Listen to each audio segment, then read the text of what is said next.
Hello everyone, today we are taking a look at the Foxeer Aura 3.5. 3.5 being 3.5 inch props, and sometimes when we have a 3.5 inch quad we can get under that 250 gram limit if that's important to you. Not in this case. The Foxeer Aura comes in 3 different versions. You can get the analog version, which this one is not and would probably be your lowest weight option, but I still don't think you're going to get it under 250 grams. You can also get it with the new DJI 03 air unit.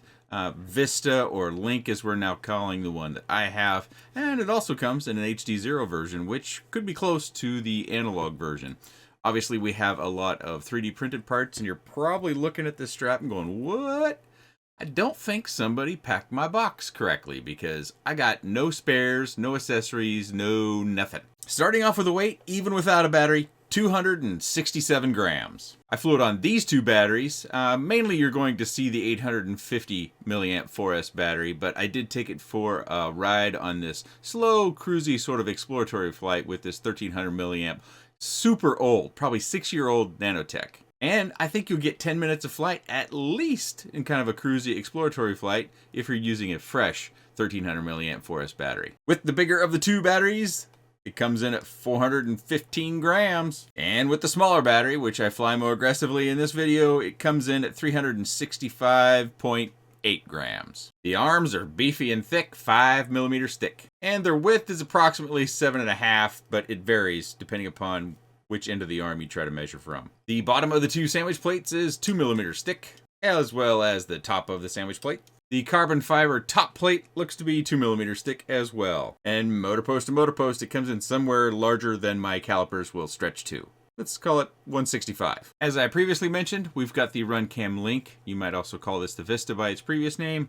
And the Foxeer Apollo digital FPV camera is the camera of choice in this particular configuration. We've got some pretty big beefy motors on here. We've got 2105.5, 3650 kV motors. But you can also get it in 2105.5, 2650 kV motors. I presume that's for 6S. The all-in-one flight controller down in here. Notice that connector that connects right up to the Vista. Kind of a nice possible build option for you is the Foxeer 45 amp Reaper all-in-one. This is the version 3. The antenna is the Foxeer Lollipop 4 Plus. If you get the analog version, you'll find that you get the Foxeer Reaper Nano analog. Of course, we've already covered the DJI 03 air unit as well as the HD0 VTXs in this as well. The props are obviously 3.5 inch props, but you know what? Foxeer doesn't make any mention of who the manufacturer is. I suspect they're Gemfan 3.5 inch props. I did have to add my own Express LRS receiver, so I double-sided sticky taped it right up to the top plate and ran my antenna out here at the back. Got an XT60 for your battery connection, texturized and rubberized battery mat. It came with this 3D print for an external HD camera, but again, I didn't get a bolt or a nut or anything with this, so you may find that you get those. Hopefully you do. If you note here on the inside of the arm, not only are the motor wires secured down, which that's always a good thing, but they also call this their silky coating to the carbon fiber. And protecting those motor ends as well as your carbon fiber ends, 3D printed mounts. Protecting your bottom plate here is also another 3D printed mount. And of course your antenna comes out of a 3D printed mount, and it looks like these little holes would be for antenna tubes for an antenna. You may possibly also find an accessory that holds the T-style mount antenna, but again, I didn't get anything like that in my box. And last but not least, no stickers, because I didn't get anything. Oh, this is the primary flight that I wanted to show you. This is me flying it more aggressively. Of course, I do use a smaller battery when it comes to my space. This is very well suited to, like I mentioned previously, flying a much heavier battery for longer flight time, but because I need to maintain some sense of agility to be able to stay within my space, yeah, I went with an 850 milliamp battery, and this flight runs for 3 minutes and 18 seconds, which I thought was pretty good for something coming in at this weight, running on a relatively small battery for it with those gigantic 2105.5 motors. That's something that we've seen here with some of our quads as the motors keep getting bigger and bigger. 2105, boy, we used to run those on 5 inchers, didn't we, a few years back? Is that how big are 5-inch motors getting these days if this is the suit that we're following? And I guess to some degree a larger motor is needed because we've got some super thick carbon fiber, and I do have some crashes that I will show you. One that I felt was fairly dramatic. Unfortunately, I did not fly this as much as I would have liked to. I actually was enjoying the flight, but I had a crash and a prop got mangled up, and I tried to straighten it out, and that's what you're probably listening to. You're probably listening to these props going, those don't sound healthy, and they're not. The props have been banged up more than once, and I've tried to straighten them with each and every crash, but unfortunately the pitch is probably off a little bit, and some of those that are eagle-eyed, as I was going through the quick specs, you probably noticed that, yeah, I've got a crease in one of my props, so nope, they don't quite sound right. I would have liked to have some spare props. I presume, because most quads come with spare parts, that this one will come with spare parts as well. But for some reason, maybe mine was packed on a Monday, it just didn't. Notice on those punch outs, we have a little bit of that wobble that we traditionally see with cine-whoop sort of quads, you know, prop protected quads. As you get up there at zero throttle, as you don't have any authority, it kind of wobbles. Yes, I do have air mode on. Yes, dynamic idle is on. But that brings me to another point. This, when I looked at the beta flight, it almost looked like it wasn't PID tuned, even as I'm flying it. No, I didn't change the PID tune. I'll show you an image of the PID tune when I come back, but all the sliders are right down the middle. So that caught me off guard a little bit. I haven't compared that to Betaflight defaults.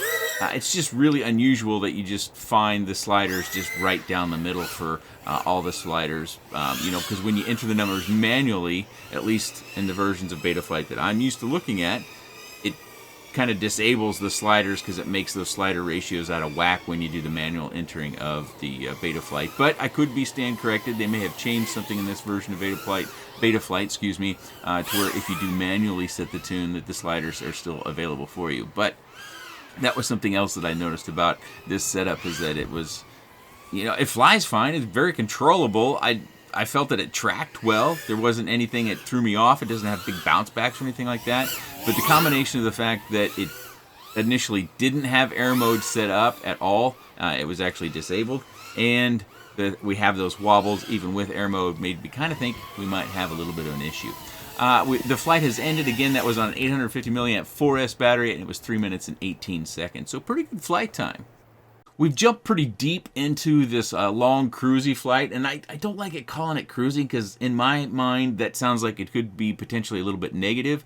And one of the reasons why I flew it like this with the larger battery was I know there is some portion of the FPV population that aren't out there doing tricks or racing. They're just out exploring, is what I think of it. You're just going out to fly. You've got a new spot, or you've got your usual spot. Maybe you're out on the farm and you want to go check on some of your livestock, or you heard a car way out on the road, so you want to pop this sucker up in the air and go take a look to see if you can find the car.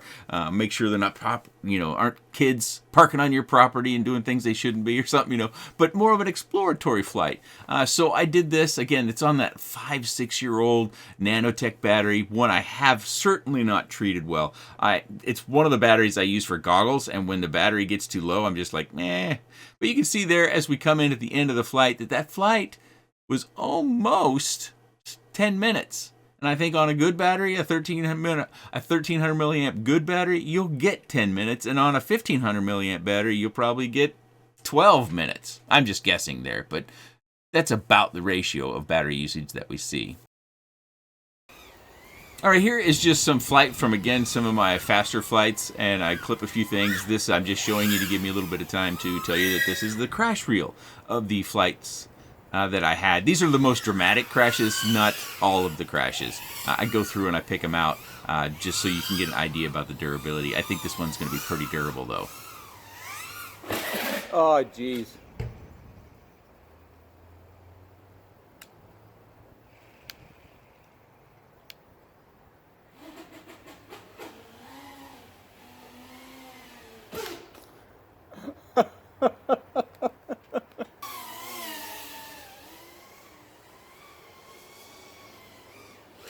Oh, jeez.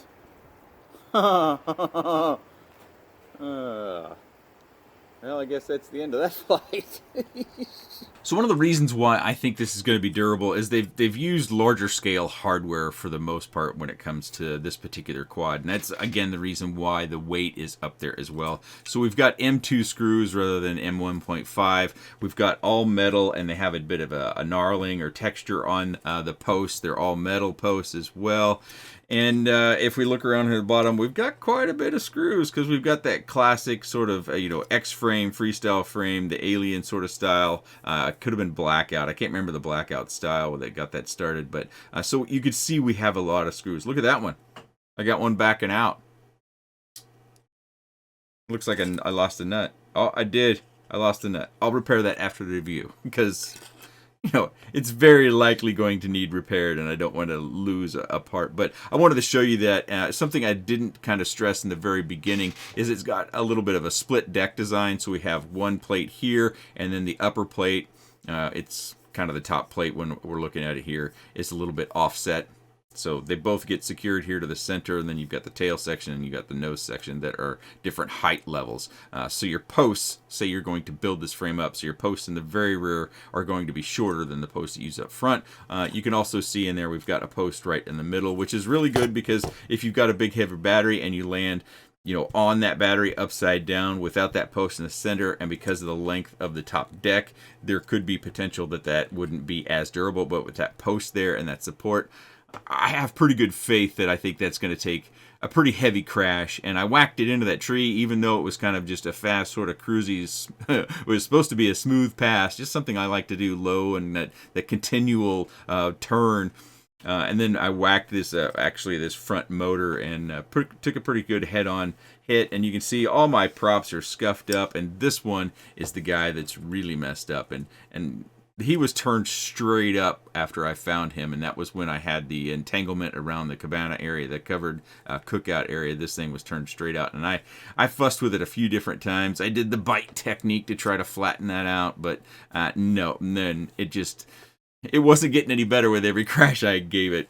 I've made a few assumptions already about the fact that I think mine just got mispacked. This Foxeer did send me this for review, not that they have any say-so. They probably would have preferred I had this out, 2.5 weeks ago when this quad launched, but I went through that terrible spell of having a bunch of light but yet frequent snowstorms and really cold temperatures.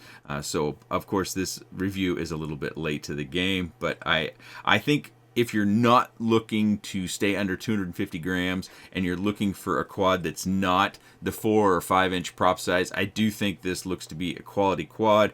It's got a quality frame, components. You could drop, this might be 5 grams.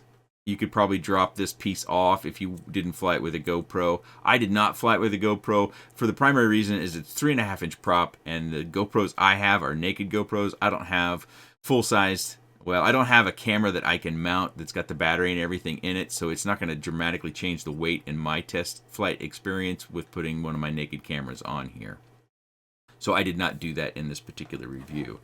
It's going to be a little bit hard to see, but you see our camera mount right down here. We've got 2 or 3 holes potentially. This front one, let me loosen this up and see what we can find in here. Okay, so hopefully I can get enough light on here to where you can see it.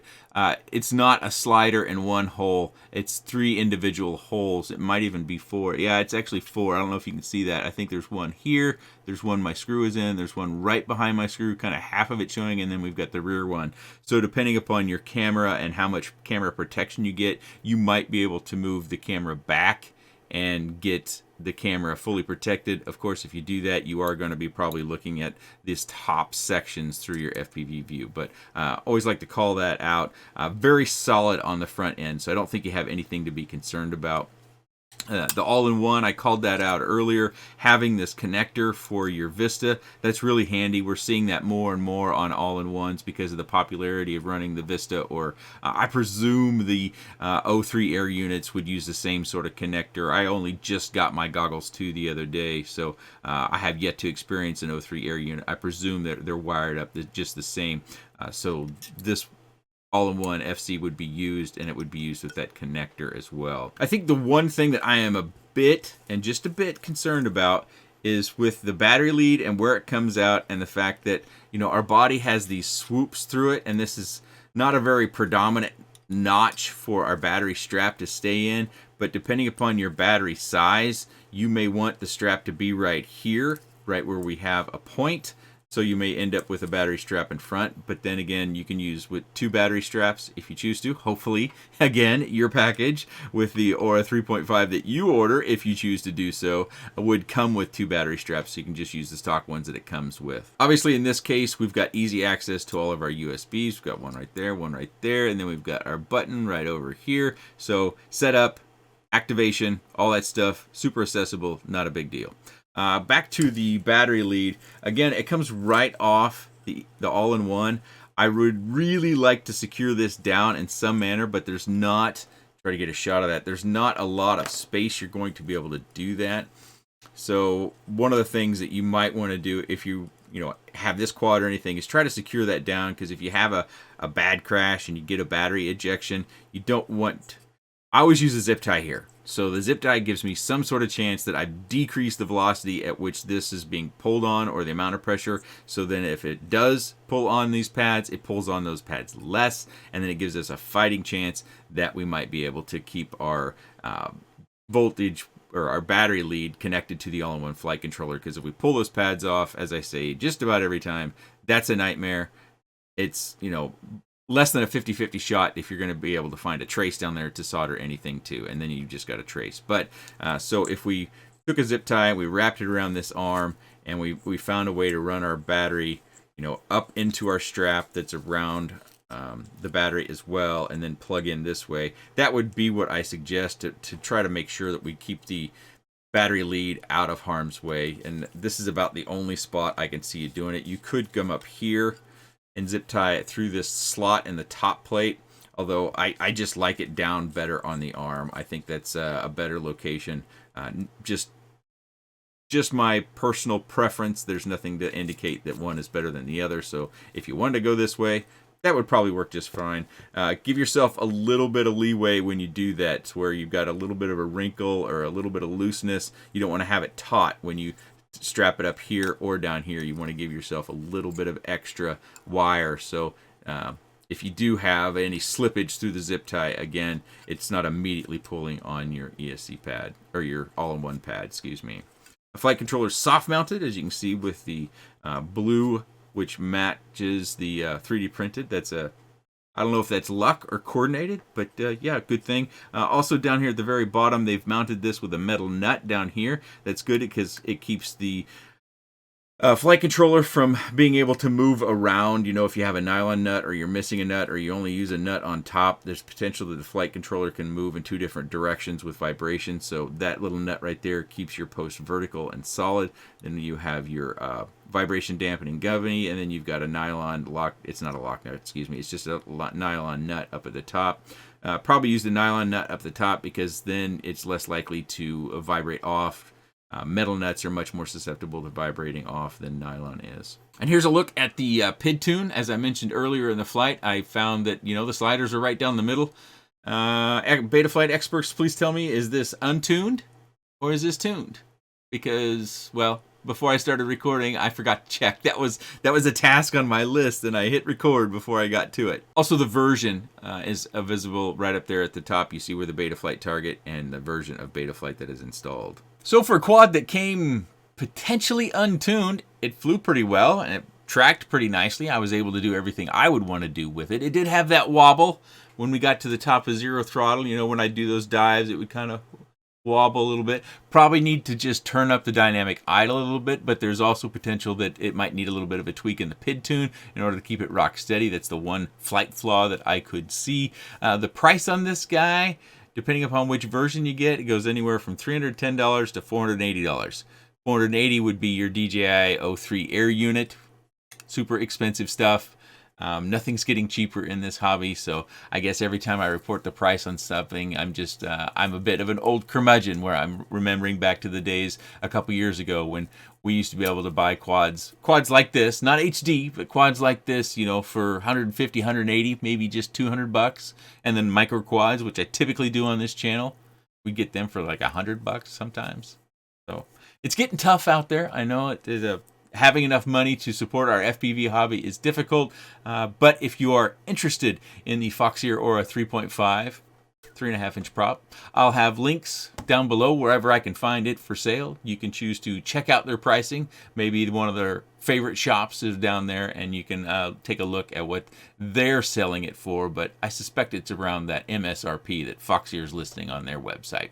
If you have any comments, questions, suggestions, or otherwise, please let me know in the comments section below. I appreciate your time. And thanks for watching.